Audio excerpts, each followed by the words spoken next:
dear friends. Today we are going to discuss about a very interesting topic that's about the sun.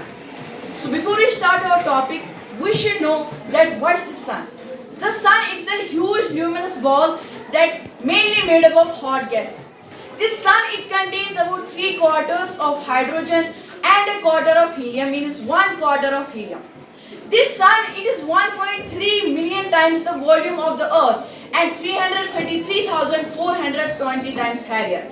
Thus a pressure is built in its center. Due to this enormous pressure built in the center, it got changed into a huge power plant by fusing the hydrogen atoms together. This sun is the only known star that sustains a system of planets around it that's known as the solar system. The sun it contains 99.8% of the matter present in the solar system. Scientists believe that the sun it is 4.5 billion years old and will burn fuel to next 5 billion years. So do you know what's present inside the sun? Interior of the sun it has been divided into 3 distinct layers. First is the core, second is the radiative zone, and third is the convective zone. First let us discuss on the core. The core is the central region of the sun. Core it is mainly made up of hydrogen and helium. It contains 72% of hydrogen, 26% of helium and 2% of other heavier elements. Nuclear fusion occurs in this layer. All the reactions of the sun occurs in this layer. Thus a lot of energy is released that makes the sun a very hot place and makes it look bright. Temperature in this layer it can reach up to 1 crore 50 lakh degrees Celsius. Second layer is the radiative zone. Outside the core there is present the radiative zone. Radiative zone is not enough dense so that it can take place for the nuclear fusion. So we know that all the reactions occurs in this core, lot of energy is released. This energy seeps through this radiative zone, and after that the third layer is the convective zone. Convective zone is a vast of huge bubbles that cool and then fall, transferring the energy from the sun's heat towards the exterior. Now let's talk about the exterior of the sun, or we can say the atmosphere of the sun. So it has also been divided into 3 layers. First is the photosphere, second is the chromosphere, and third is the corona. First let us discuss on the photosphere. Photosphere is the yellow bright surface of the sun. Photosphere it is 482.8032 kilometers thick. Its temperature is different at the bottom and at the top. The temperature at the bottom is 6,127 degrees Celsius and the temperature at top is present about 4,127 degrees Celsius. Photosphere it emits white light that we see. After that is the chromosphere.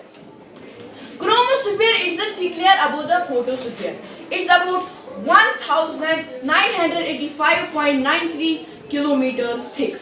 Its temperature ranges from 6,000 degrees Celsius to 20,000 degrees Celsius. After that the third layer is the corona. The corona it is the hottest layer of the sun's atmosphere. Its temperature it's about 11 crore 11 lakh 9,333 degrees Celsius and it extends millions of kilometers far into the space. So do you know about sunspots? For example, this is the sun and this is the photosphere of the sun. Dark patches present on the photosphere of the sun, they are known as sunspots, like this.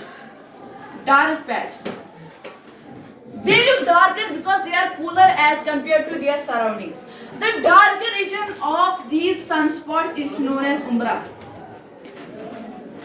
And the lighter region is known as penumbra.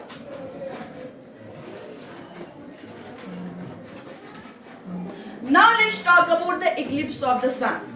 So we know that the sun, the earth and the moon, they line up in straight directions. But sometimes, for example, this is our earth, this is the sun.